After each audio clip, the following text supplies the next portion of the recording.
வணக்கம், welcome to cook with Malathi.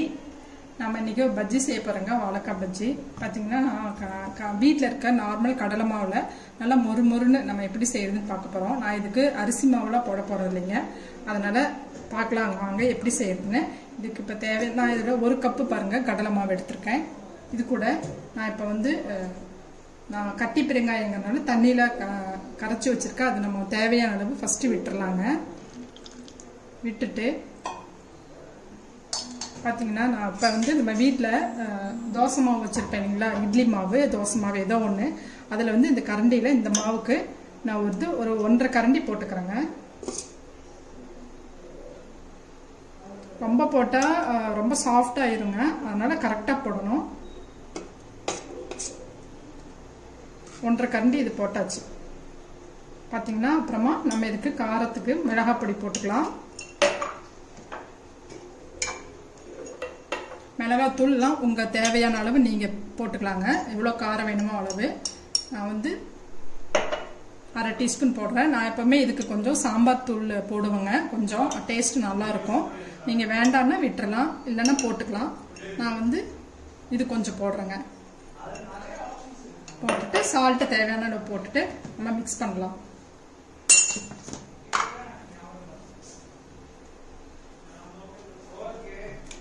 இப்போ first நல்லா மிக்ஸ் பண்ணிக்கலாம். தண்ணி விட்டு நம்ம கரைச்சிக்கலாம்.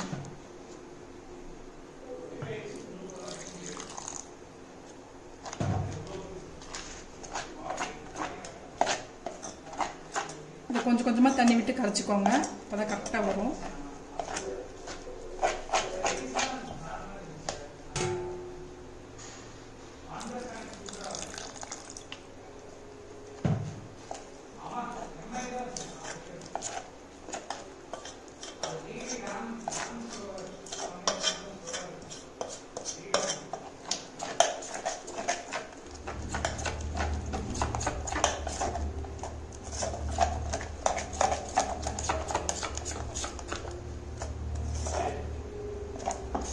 இன்னும் கொஞ்சம் தண்ணி விடணுங்க, ரொம்ப கெட்டியாக இருக்கு.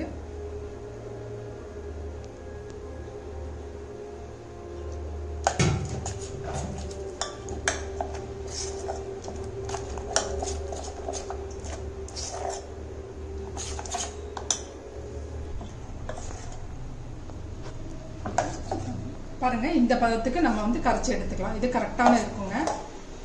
இந்த பதம் இருந்தால் தான் நம்ம கரெக்டாக மொறு நல்லா பஜ்ஜி வரும். நம்ம வாங்க இப்போ எப்படி செய்யறதுன்னு பார்க்கலாம். பாருங்க, ஒரு நிமிஷம் மேலே இருக்க தோலை லைட்டாக சீவிக்கணுங்க. நம்ம லைட்டாக சீவிடலாம். சீவிட்டு அப்புறமா இப்படி இந்த பக்கம் ரவுண்டாக போட்டாலும் சரி, இப்படி நீளமாக போட்டாலும் நம்ம அதை கரெக்டாக கட் பண்ணிக்கலாங்க. ஃபர்ஸ்ட் இது சீவிட்டு வந்துடலாம் தோல். பாருங்க, ஆயில் நம்ம சூடாகிறதுக்கு வச்சுருக்கோம். இப்போ நம்ம ஸ்லைஸ் பண்ணிக்கலாங்க. நான் ஸ்லைஸ் பண்ணுற இதெல்லாம் இல்லை, நான் கத்தியில் தான் அது பண்ண போகிறேன். ஃபஸ்ட்டு நீளமாக பண்ணிக்கலாங்க.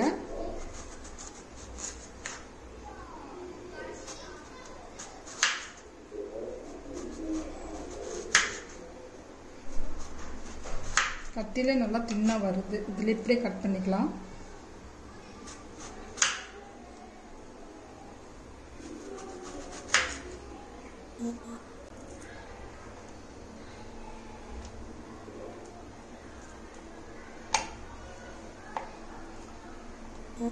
இந்த மாதிரி நம்ம எல்லாம் கட் பண்ணிடலாங்க.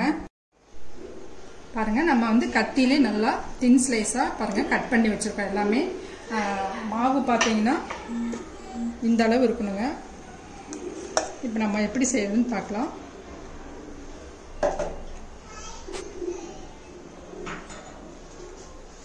ஆயில் நல்லா சூடா இருக்கணுங்க.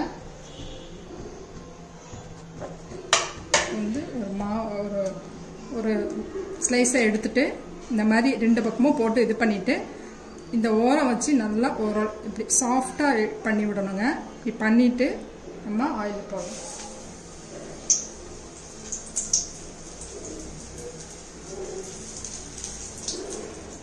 பாருங்க, 2 பக்கமும் போட்டுட்டு இந்த ஓரத்தில் சாஃப்டாக இப்படி 2 பக்கமும் இப்படி பண்ணிட்டு ஆயில் போடணும்.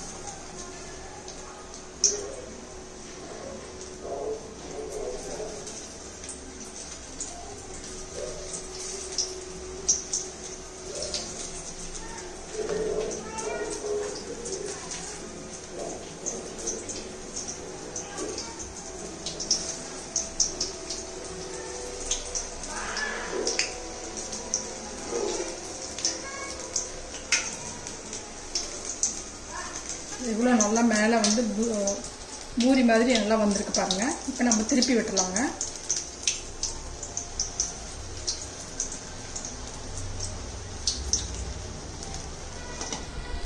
பாருங்க, நம்ம இதுக்கு சோடா உப்பு கூட எதுவும் போடல. ஆனால் நல்லா இப்போ வந்து மீடியம் ஃப்ளேம் வச்சுக்கலாம். வச்சுட்டு நல்லா ஃப்ரை பண்ணி எடுக்கலாம். அப்போ தான் மேலே நல்லா மொறு இருக்குது, அப்படியே இருக்கும்.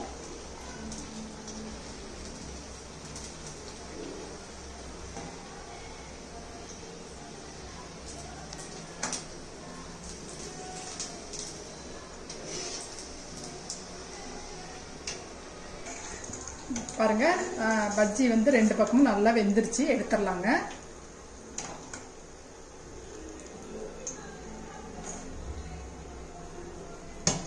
நம்ம திரும்பவும் போட்டுக்கலாங்க.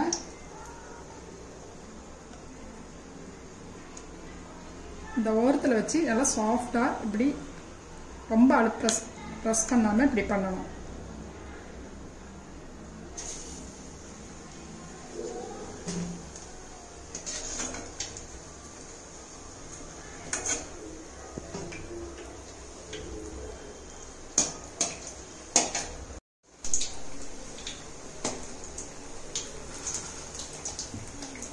பாருங்க, நம்ம இதே மாதிரி எல்லா பஜ்ஜியும் நம்ம போட்டு எடுத்துடலாம்.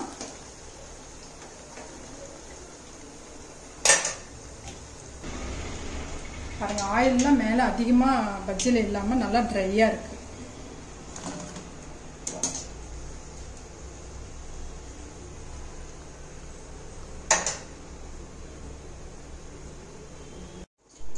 பாருங்க, நம்ம வாழைக்காய் பஜ்ஜி ரெடி பண்ணியிருக்கோம். இது பார்த்தீங்கன்னா இந்த நான் கலந்த இந்த மாவு ரெடி பண்ணி இந்த மாதிரி பண்ணும்போது உங்களுக்கு நல்லா இந்த மாதிரி கிறிஸ்பியாக ரொம்ப சாஃப்டாக கிடைக்குங்க. நீங்கள் வாழைக்காய் இல்லாத டைமில் உருளைக்கிழங்கு, ப்ரெட்டு பார்த்தீங்கன்னா இந்த அப்பளத்தில் கூட பண்ணலாம். நான் இப்போ பண்ணி காமிக்கிறதில்ல. இந்த அப்பளத்தை இந்த மாதிரி 2ஆக கட் பண்ணிவிட்டு நம்ம மாவில் இது பண்ணி டிப் பண்ணி பண்ணலாம். அது மாதிரி நீங்கள் அந்த மெத்தட் ட்ரை பண்ணி செஞ்சு பாருங்கள். ரொம்ப நல்லாயிருக்கும். பிடிச்சிருந்தா நீங்கள் லைக் பண்ணுங்கள், ஷேர் பண்ணுங்கள், சப்ஸ்கிரைப் பண்ணுங்கள். தேங்க்யூ.